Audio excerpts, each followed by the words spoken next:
She has to tell you a personal life experience of hers. Some years back, Marvel came face to face with an 800-pound. Those of you that have your cell phones on, please silence them.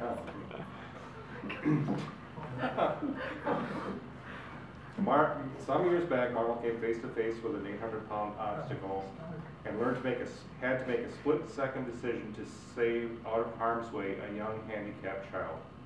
Marvel and her two assistants had been trained to know what to do, but the two assistants did not do their part to complete shock of the circumstances and froze paralyzed in the emergency situation, which does and can happen to all of us at one time or another.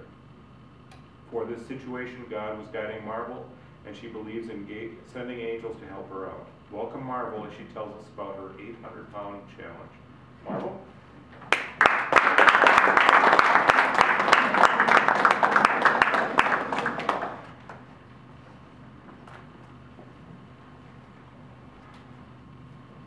Thank you, Mr. Toastmaster Bob, fellow Toastmasters, and most honored guest Steve. Isn't this the most adorable stuffed animal you have ever seen? You probably never have seen a purple horse. This is my friendly Jasper. This evening, I would like to introduce you to another Jasper, an 800-pound Jasper. I, approximately 10 years ago, volunteered in an organization called We Can Ride. I'd like to encourage you to go on YouTube because my famous face is on YouTube. What they did was they had a professional photographer come in and photograph the class that I was involved in that morning. You will see many different people on that video. Myself being one of them, I will be in a blue bandana. Now at that time I was 57 years old. This is an important age for you to remember. That is part of the story and what happened, which I consider a most dramatic event that was also very miraculous. If you notice on my sweet Jasper, you'll see barn assistant and you will see teaching assistant. I was a barn assistant and a teaching assistant. I started out in Week and Ride as a volunteer and worked myself up to leadership positions. The only position I did not carry was that of teaching leader. I carried all other roles in that volunteer organization. I started out knowing nothing about horses. I'm from the city. In America, we call it a city slicker. And that's exactly what I was, a city slicker that turned into a country pumpkin. Ended up volunteering at the home school in Minnetonka. The home school in Minnetonka helps rehabilitate delinquent young men and young women. They are also part of the program some of the times. In the class that this event happened, they were not there. Remember, I was trained. My sidewalkers were trained. The teaching leader was there, was trained. The story does end warm and fuzzy. I want to tell you that because it was a very dangerous situation that happened. I brought my horse's bridle along with me so that you can see here's the bit that goes into the horse's mouth. This is the headstall, goes over the horse. Here is your reins. When you're sitting in your horse, you pull on these reins. In the mouth, pull back, you're going to have control. God fortunately made the horse not too intelligent. The horse is a fright animal. I was able to end up controlling an 800-pound horse. In We Can Ride,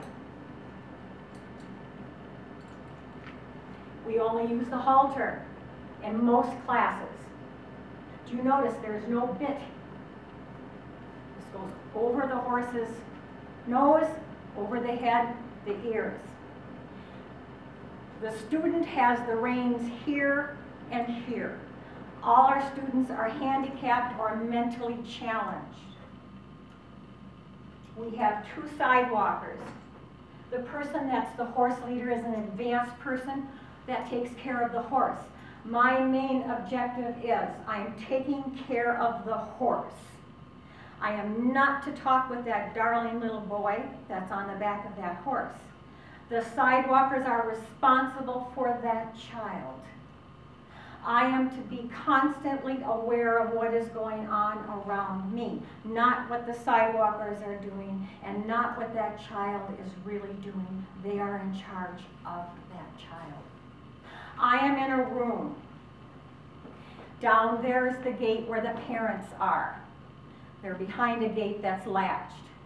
Teaching leader is up here. 2 sides. Back is here. This is a gate. It's open. It's a large barn where the class is taking place. I am walking with the horse. Now, the horse connected on that halter. Do I have my hand wrapped around like this? Never. You always hold it like this, so that if something happens, you can let go quickly, so the horse doesn't drag you. Ladies and gentlemen, you cannot outrun a horse. But how are you going to stop that horse? The class is going on wonderfully. The students are learning what they need to learn for where they are at their handicapped level or mentally challenged level. The horse has the same natural gait that you have as an individual. Those students, my student could not walk, the horse walks, that student gets their hips exercised and they get to walk, okay? By riding. Everything's wonderful. Just like that, I knew that horse was going to take off.